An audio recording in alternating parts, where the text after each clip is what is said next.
Hello, Black Sunrise fans. Our personal consultations are back. To book your consult, please visit blacksunrise.com.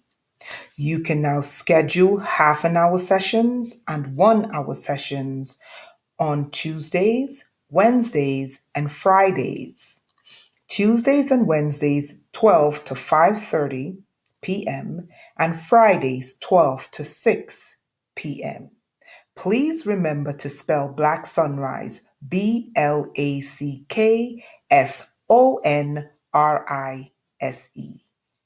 I look forward to hearing from you. All right. Hello, Black Sunrise fans. We got a really interesting interview today about healing the womb. As you know, many women are spiritually, vaginally damaged. And I believe this started from when the planet changed from female rulers to male rulers. I am not against male rulers. However, there's an entire history of women leading the planet that was absolutely erased. And I think many women today are carrying the ancient trauma through their mitochondrial DNA. But today we're going to touch on some topics with Kady Mage about the vaginal damage, spiritual vaginal damage, and how we and the solutions we can present to women to heal damaged vaginas. Kady, welcome. Thank you, Janetta. Thank you for having me. You're welcome. So let's start off with, what is your perspective on the spiritually damaged vagina? Well, in my lifetime, particularly, I think a lot of it started. Well, of course, this male patriarchal thing has been going on for a long time. But in my lifetime, I think taking the womb out of how we identify ourselves has caused us to forget about it. And I say that because my mother is a feminist. And I have never been a feminist. And I'm just a little girl. I'm a womanist. And I think of it not as man, but as womb. Okay? Because when you look at it that way, it centralizes your focus into really understanding who we are. Okay? And I think that, like, when you were saying how women used to have more power in how societies were run, it's because we run the families. When women are traditionally in charge of nourishing our families, in every sort of way, both nutritionally, spiritually, all that. Okay, so let's draw out this concept of feminism, which seeks to allegedly elevate the female aspects into the hierarchy, as opposed to womanism, which is the central organ that differentiates a woman from a man, and how feminism is opposed to womanism. So can we draw out the concept, the differences between feminism and womanism? Yes, I could do that. Mm-hmm. For one thing, with feminism, it's easy for a man to put on a dress and engage in some of our activities, right? And sort of supersede us in that thing. When you're talking about womanism, it's ours, and it can't be taken from us. And everything else has been taken from us by men. But now, drawn on my own personal experience, all right, let me back up. I was raised primarily by my mother's mother. My mother, she kind of took to the streets, and And I grew up in Connecticut, and we lived about 45 miles, my grandmother and I, from where my mother lived. And she lived in New Haven, Connecticut, which was like a primary, one of the three primary places where the feminist movement really launched in the 70s. My mother was right in the midst of it. And I was seeing things happen that seemed very different than the very women-oriented society that my grandmother was in. And it didn't seem good, like teaching women to think of yourself over your kids, and sort of degrading the things that women do as far as taking care of their families and passing things along to their daughters. I saw a lot of bullying of sons, brothers, husbands, fathers, and I couldn't see how any of these things benefited women in the long run. It didn't make any sense to me. And we could see that because when you get women to let loose of their children, it leaves them vulnerable to predators. And our children, that's the fruit of our womb. Our womb is sacred.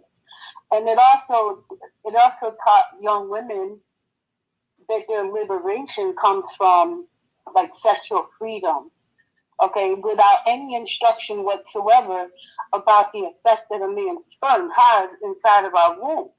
That essence stays there for like 7 years. Okay, maybe some of these behaviors is not really coming from us, but coming from the nature of the men we let inside of our bodies, and how that affects us. Like all that stuff has been lost. When I was growing up, my friends, and family, people had a huge family, like 9 kids, 18 kids, 20 kids. And the minute that feminist movement made it so that women were desacralizing their wombs and then allowing the medical profession to do all kinds of stuff with our wombs, now all of a sudden women can't give birth. Having a baby is hard. Like staying pregnant when you're pregnant or even getting pregnant is very difficult once we gave over control of our womb to the medical industry and to these movements. And that's a problem. Okay, so in essence, let's just draw out this concept. Okay. So in essence, from your perspective, from what you saw in one of the most feminist places in the United States, you saw the outer workings that feminism destroyed the feminine. Is that correct? It destroyed the yeah. And then by proxy, it destroyed the feminine nature of women. And then by proxy, it destroyed the actual sacred nature of woman, which is their womb. Yes. By and the children, right? So you're saying that feminism inverted the role of the womb. The role of the womb was to nurture before feminism, and then post-feminism, it was a sort of liberate the womb. Yes. Okay. And you're saying that the effects of this inversion, what they call the liberation of the womb, caused the destruction of the family. Yeah, it did. And I see it as because clearly women needed some sort of liberation. I mean, we were in a lot of trouble with this patriarchy crap that was going on. But in the same way that other groups sort of piggybacked the civil rights movement that the Black people were pushing forward, and now you see other groups have all these rights, but Black people are still struggling, right? It's the same thing. Women were struggling living in a man's world, right? And then this feminism came along, and women is still struggling. Mothers are still struggling. And we still don't have things in place in society that women need, or girls. But it worked really well for like other groups of people. Like it worked great for like the lesbian movement. Okay, it worked great for, people having indiscriminate sex. It worked great to go into the workplace, but did it really? Because we still don't get equal pay. Even though statistics say that women in positions of corporate leadership are way much more effective, I think it's something like 64% than men, we still don't get the same pay. So did we really benefit from the feminist movement? Okay. Yeah. Okay. So let's look at this angle. Now, I am a firm believer that if a people or a group of people want to remain homogeneous, they have every right to be. I agree. And if someone or people or a group wants to be multicultural, they have a right to be, right? Yeah. When it comes to the feminist movement, when it comes to the civil rights movement, when it comes to these movements that did not originate with the actual people who were suffering victimizations, we have to understand that these movements came from the top down. It did not come from grassroots. The civil rights movement was not a grassroots movement. It came from a certain banking family. Yeah. Just like I totally get that. Yeah. And it's only now we're seeing the effects of civil rights movement. Like prior to the civil rights movement, Black people were in control of their own wealth and assets and land and home to the tune of 90-something%. Post-civil, and they contributed a large portion of the U.S. economy. Today, the Black, what they call spending power, and it's not really power, but the Black spending dollar, if you want to go down the Black road, the Black spending dollar is to the tune of hundreds of billions. But when you look at the assets owned, it's less than the population at hand. Here's something else that's interesting, another interesting statistic. Before 2020, the Black businesses were set to outpace their population. And then when the lockdowns happened, 85% of those businesses were destroyed and disappeared. Here's the point I'm making. Here's the point I'm making, because most people have really skewed views of Blacks in America, and they just really are programmed not to see the good things that they're doing. But since we're talking about Black issues, even though I believe that the woman issue is for women, period. Yeah, it's universal. It is. And we can't just work on healing Black women and leaving Asian women injured, white women injured, and any other woman injured, because then they become our enemies. Right? So here's the point I'm trying to make. So years before the 2020, let me just put it that way. Years before 2020, I had an economic model. I was thinking, how do I fix the problem on the planet? And I came up with an economic model based upon the actual statistics. And what I discovered, that the majority of people on planet Earth are young men under the age of, I think, 40. So they're considered young. They're single, and in that bracket, 65% are unemployed. Wow. Right? So when I looked at that statistic, I said, how can we fix this? And that's when I came up with something called the youth economy. Why do I say that? And I'm getting back to your concept of why feminism was wrong. And I agree. So I came up with the youth economy. Why? Because only a young person can understand a young person. Yes. Therefore, young people should have their own economy. Yes. And let me fast forward it to the topic today. So as you were speaking about the ills of feminism, and feminism came out of, like people like Ayn Rand and all these crazy people. Yeah. And even further. Actually women's suffrage, suffrage, but whatever. But for me, that's modern feminism. Whereas when the planet was ruled by the women, We didn't need feminism. Exactly. Huh? But Exactly. let me just wrap this up really quickly. When you were speaking, this is what came to me. Instead of feminism, which seeks to strip the woman of femininity in order to compete with men, what should have been done was women should have been given their own economy. Right. Exactly. Because we don't need to be in competition with men. We're designed to work together. Bingo. Yeah. Whereas, instead of trying to integrate Black people into the present economy, they should have stayed with their own economy. You see what I'm saying? So this is something that just popped in my head. Go ahead. The floor is yours.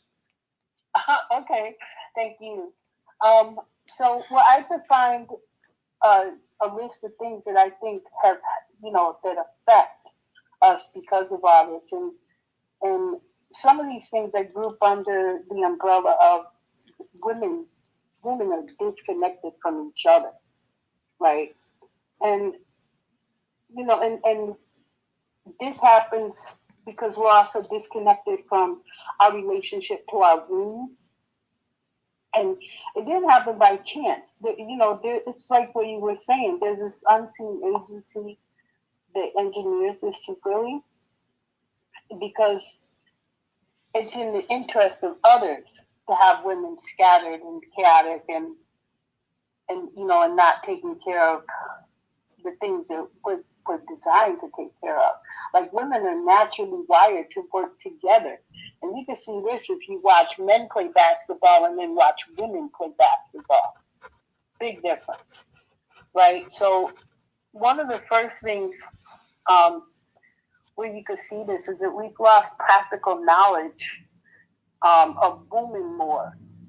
Okay, and by that I mean the body of knowledge or traditions that are passed down from woman to woman about how to do things. So like how to take care of your body, or how to prepare for your health. Even basic things like if you have a cold or a cough or you can't breathe. There's things in nature that we can gather and keep so that we can take care of our health. And take care of our womb care and everything else, take care of our families. And I could list the problems and then the solutions, or I could do problem solution together. Which would you prefer? Or you can list the problems and then we get into the solutions. Okay, so there's a loss of that practical knowledge of women law that I just mentioned. And the next thing is, as a collective, we have no culture to nurture our daughters, young women, young mothers, and elderly women.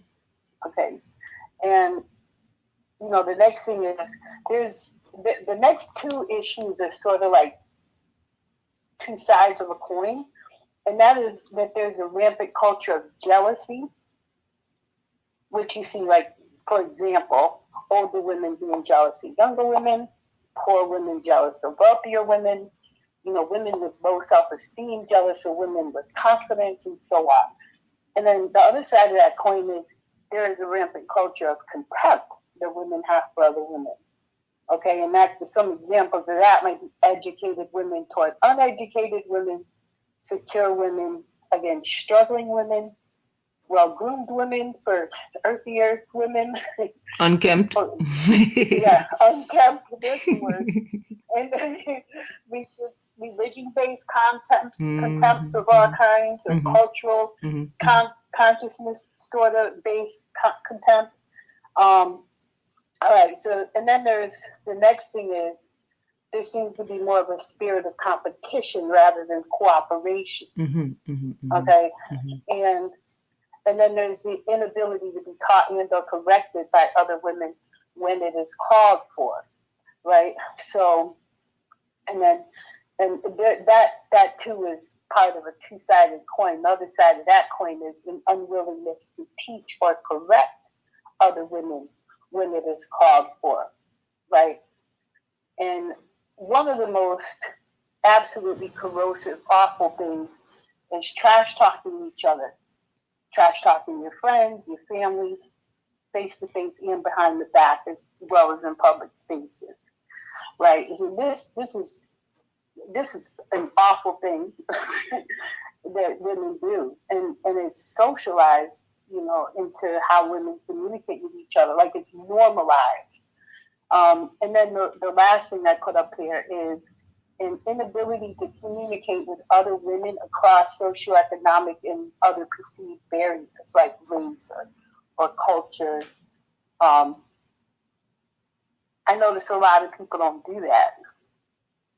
They won't go outside of their own group or the group that they're comfortable with and learn to relate to other types of women. And we're all pretty much the same. We have the same issues and the same needs. And so all these things, I think there's practical things that we could either begin to do individually and collectively, and there are things that we could stop doing to make some of these things better, at least in our corner of the universe. Okay, so we are going to draw out on this concept a little. Okay. In my perspective, and this is just my perspective, I believe that when female rulers were removed from the planet and the planet was taken over by a male patriarchal leadership, the reason why we ended up with jealousy, competition, fighting, crabs in a barrel, inability to communicate, inability to share knowledge, lost tradition of woman lore or the feminine arts. I think this had to do with an illegal curse, and I call it illegal, placed upon women and then codified into something called the Bible. Yes. The second thing, I think, and women have been bearing that curse. Women have been, and men are bearing their own curse from that Genesis. But today we're talking about women. Yeah. So women have been carrying this curse of a cursed womb, and that her actions would never be fulfilled, because if you look at the first part of the curse, it said cursed will be, in essence, your womb, that when you give birth, you're going to suffer. And then the second one was your desires will be cursed. And this is the root cause of the jealousy. When a woman has desires and those desires are unmet, like your desires for your husband will be unmet, that's a curse. So I think that's one part of the curse that women are carrying unbeknownst to them that should be addressed and removed. The second part of the curse has to do with, I just had the train of thought in my head, hold on, where if we look at history from an honest perspective, we see that men have a very close tie to Y DNA lineage. What do I mean by that? The great men of history, even though most of them tend to be barbaric, murderous, and crazy, but the great men of history is literally, for all men, a direct historical record that is in their Y DNA.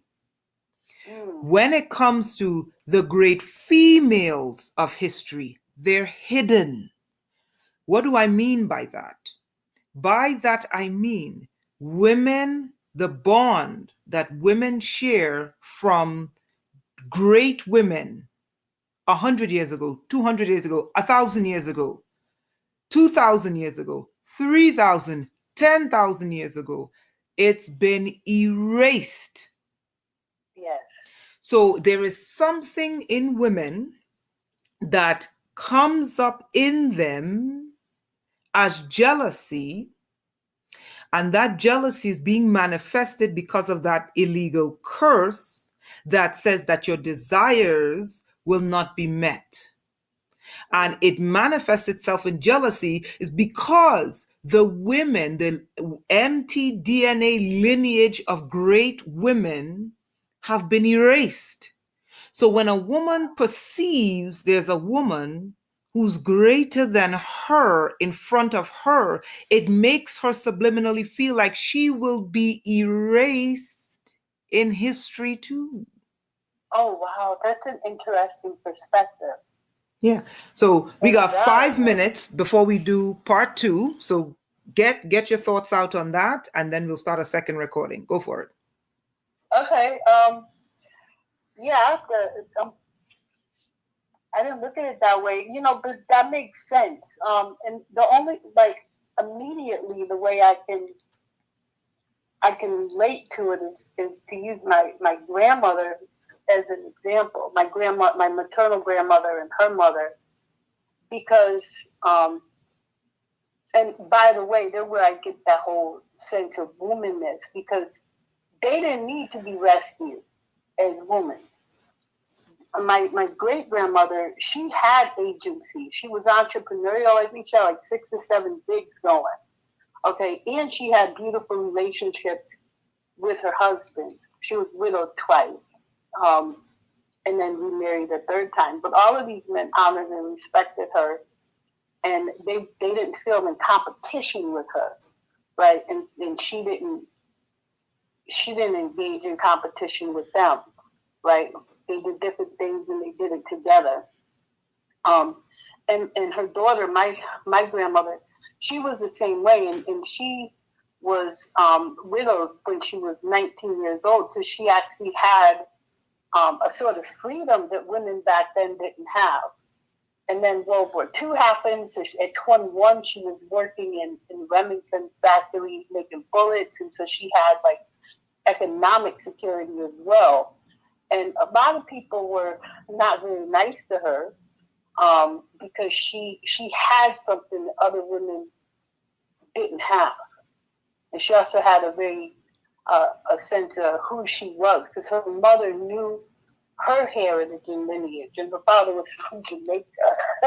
So she kind of had like this sense of herself, and she had like personal power and autonomy. And I see how other women would respond to her because of that. So that's the only way I could relate that to what you just said, as far as historically, women feel like they might be erased if they're confronted with other women who they perceive as having something that they can't attain. Right. And let's be clear, it's a perception. Go ahead. It is a perception.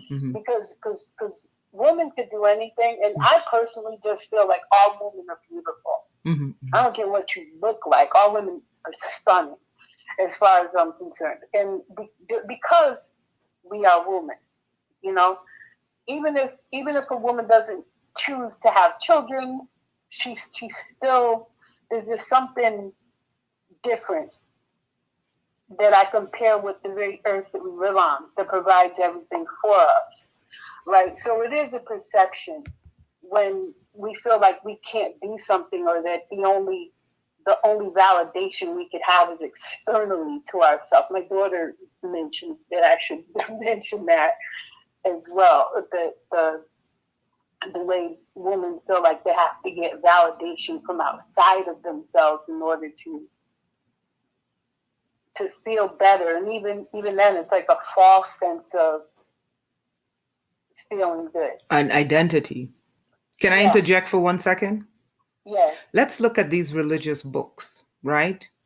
We know that in order to have a child, it takes a man, it takes a woman, right? Yes. But when we examine the religious books as they're interpreted today, the women are not revered on the same level as the men. No. In fact, most of them have been lost to history, if they ever existed. So this is the concept, the cursing of the woman, Eve, and then the subsequent erasure of the woman throughout religion, We have 1 minute for you to draw out on that thought. And I think this is why there's pettiness and jealousy among women. Go ahead. Yeah, I could talk about that, at least regarding the Bible. Like, not only woman cursed through the Bible, but so is the fruit of her womb by being told that even an innocent baby is full of sin, right? So, I mean, that's a curse on what comes from a woman's womb. And there isn't a erasure of women in the Bible, but there's two I could think of in the Old Testament who actually are revered, but they're revered because they prostituted themselves at the command of We the got men 6 in their seconds. impunity. Okay, and I'm talking about Rachel and Sarah. There we